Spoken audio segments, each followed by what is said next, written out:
Hey, what's good, everybody? It's your boy Onyx here, going full nerd. Let me get through the admin stuff. Make sure you hit this video with a thumbs up.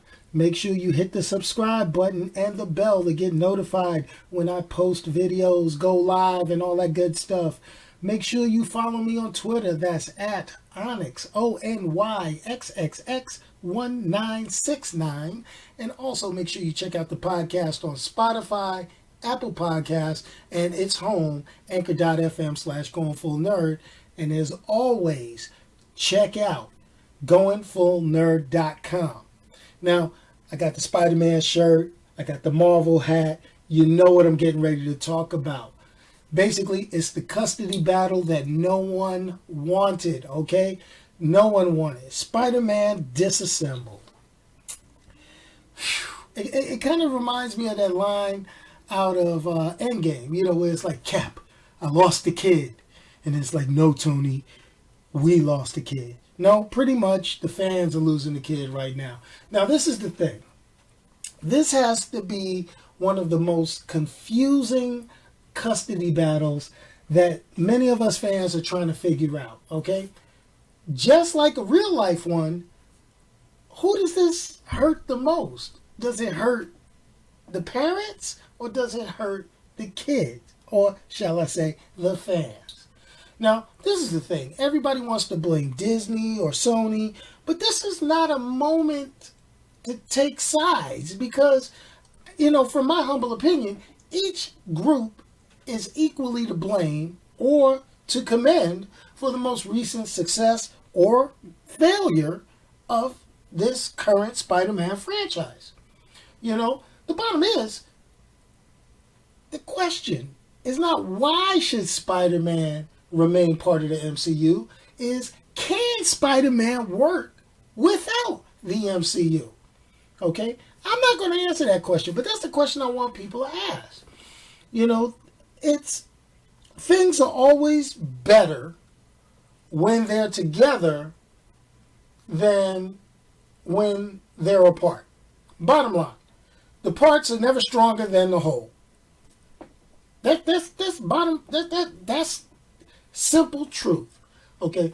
Now, with Spider-Man not being a part of the MCU, if this continues on this path and if they don't work out a deal, you know, we're going to miss out on so many opportunities, you know, for character development, for the comic book universe fans to see a live action version of the books that they've grown to read and love.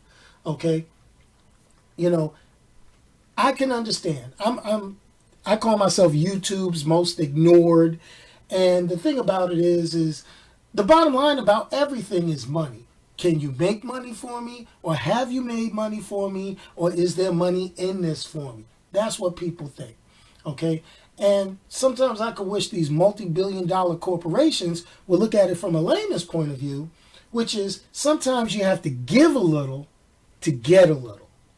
And that's the simple. That's just putting it real simple. Now, here's the thing. Will both movie universes go on? Most definitely. Most definitely. But Sony, if you think about it, has the most to lose in this effort. And I'm going to tell you why. Okay? The only reason Spider-Man has had a popular resurgence is because of its connection to a larger set of connected stories, and that there's a whole dynamic that once he goes back to Sony, it's going to be missed. Okay? I mean, I'm not even going to say go back to Sony. If he's not included in the MCU, it will be a dynamic that will be missed.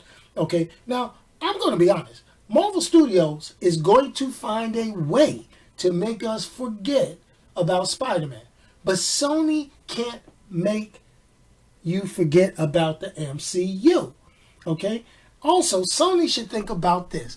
We're talking money. Okay? Now, we pretty much say that the Sam Raimi Spider-Man films, you know, the ones with Tobey Maguire and all that, that's like the standard. That's what I grew up with. That's what we saw. We were all, oh, yes, yeah. Everybody was happy about those, right? So, here's the thing. And that was their best effort. They did 3 films. These three films. Let me talk money. I'm not talking about fan reception. I'm not talking about critic reception. I'm talking about straight bottom line, what these multi-billion-dollar companies think about. And that is money. Okay? Spider-Man, first one. Worldwide gross, $821 million. Okay, roughly. All right? That's 821.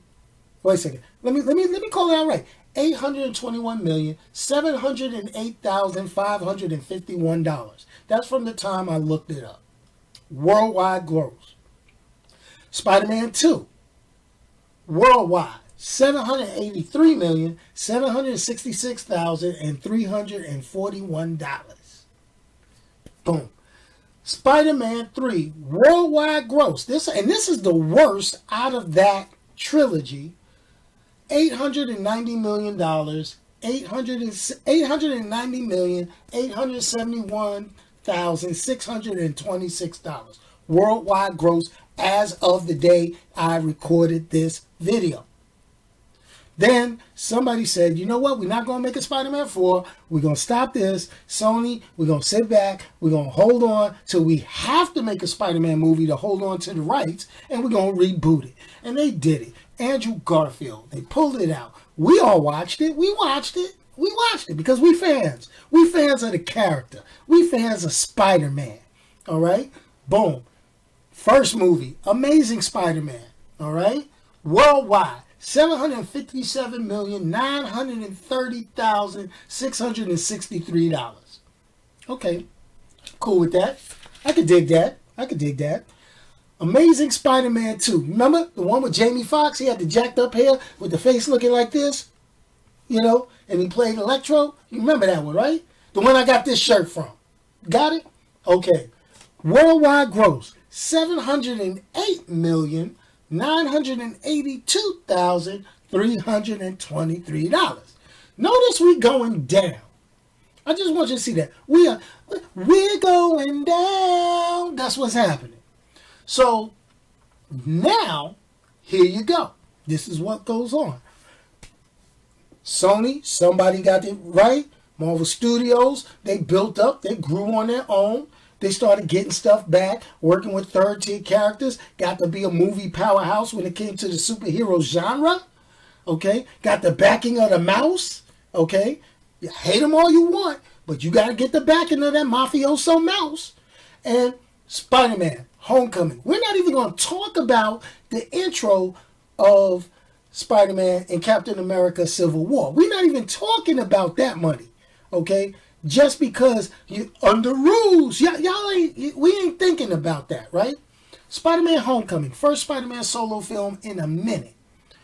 $880 million, $880,166,924. It's pretty good. It has outperformed every Spider-Man film to date outside of Spider-Man 3, which actually was disappointing because the only reason that movie got so much is because they introduced Venom, who is a very popular character at that point. Then you had Avengers Infinity War, you got Avengers Endgame, all that good stuff bubbling over. Spider-Man had a part in both movies. Wasn't a main star, but had parts in both movies to feed people wanting, knowing he exists. Right? So let's look at this now. Now let's look.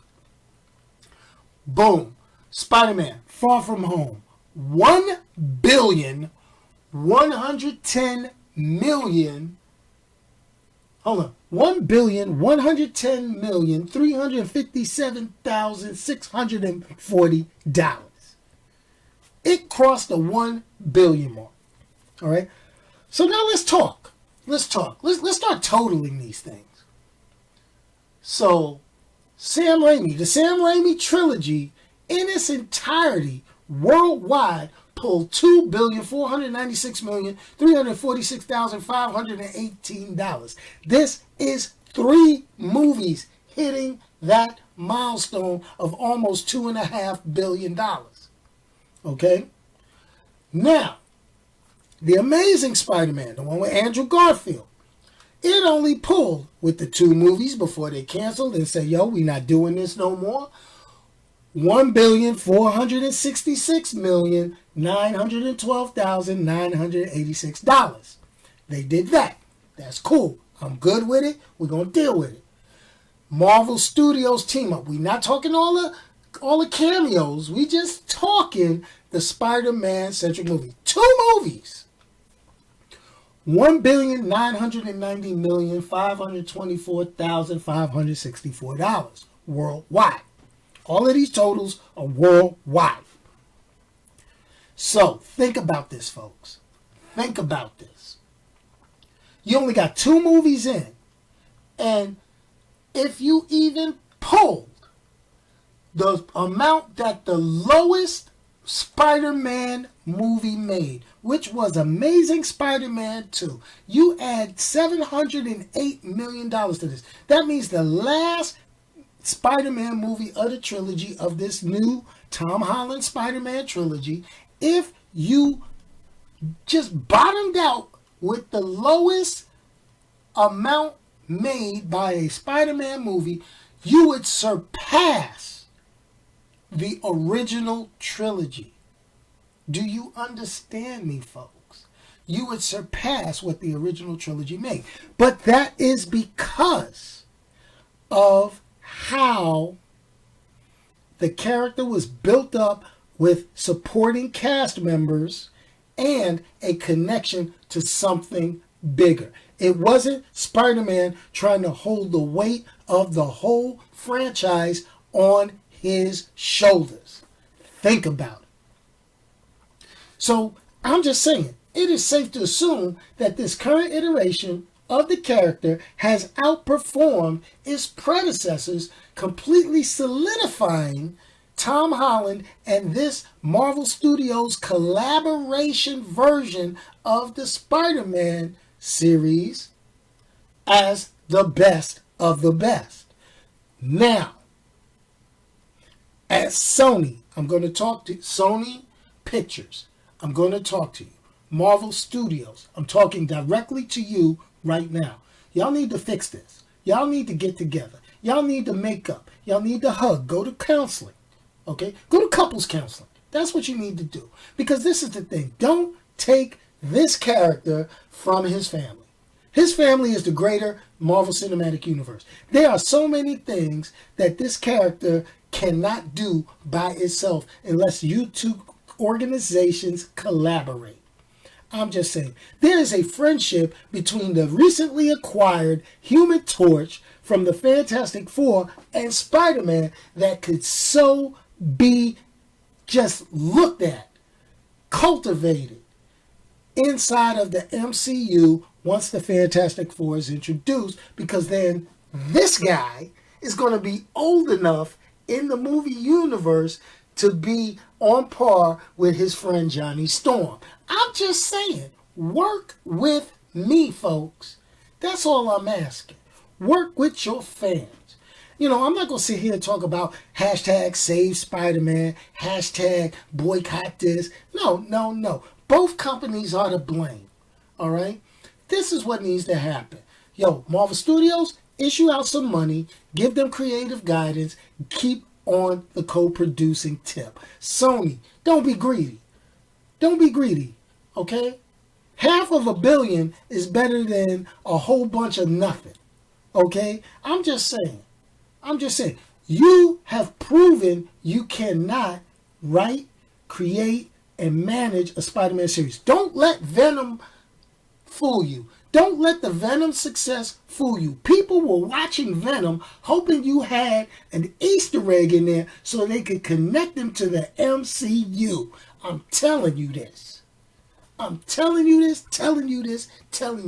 You cannot completely rewrite comic book history. To all you casual fans who watch this stuff online and watch just the movies, I don't want to hear nothing out you. You can comment all you want, talk about Sony made it famous, Sony owns it. No, Marvel Comics owns the IP in this character. Marvel Comics, okay? They just got movie rights, live action movie rights. To quote Donny Cates, he's a very good writer, created Cosmic Ghost Rider in the comics. He's like, to those people who are complaining, I'm complaining, yes, but I'm going to do what he says. I want to enjoy my Spider-Man with the rest of the heroes. I'm going to pick up a comic book. That's what I'm going to do. I'm going to pick up a comic book because I got a history of Marvel Team Up. I can see all that. Spider-Man and the Avengers. Oh, man, the stories, okay? The stories as part of the greater Marvel Universe. I want to share that with the movie fans, though. And we can't share that with the movie fans unless these two studios start to collaborate and know that they're stronger together when it comes to this character than they are apart. I mean, Disney could just pop in and say, yo, I'll give you $3 billion to get the rights back right now. I think they could probably do that. I think they could do that with no problems, no issues. And Sony, y'all greedy enough. Y'all do it. Y'all do it. Because what? If Marvel jumped up, Marvel Studios and Disney say, yo, we're going to give you $3 billion, give me Spider-Man back with all the rights and just walk away, son. Y'all going to do that because y'all ain't going to make that kind of money. You haven't had a Spider-Man film make over $890 million. If we give you $3 billion, you done. You know, it took you how many years and 5 movies to make looking like about 3.8, 3.9 billion? You can make this in one shot. Sell it to Marvel. Sell it to Disney. Do you? Because obviously this is all about money. It ain't about Feige. It ain't about creative credit. It ain't about none of that. It's about money. I mean, you still paying Marvel anyway because you got to use the licensing. You still have to use the licensing. You ain't got carte blanche with this. Fans, the casual fan don't understand this. But all this press stuff, hey, you know, it is what it is. It is what it is. Yo, it's been real. It's been real, Spider-Man. Still hold a place in my heart. But if your movies ain't connected to the greater Marvel universe, I'm just going to have to pick up a comic book, homeboy. I'm sorry. I'd rather read about you in a comic book than to sit back and say, you know what, I'm going to watch a movie they just ruin it and they'll kill Uncle Ben again. I'm done. But anyway, hey, remember, y'all, if you can't say something nice about somebody, don't say anything at all. Just send me a message. I'll say something bad about them for you. Peace, y'all, and I'm out of here.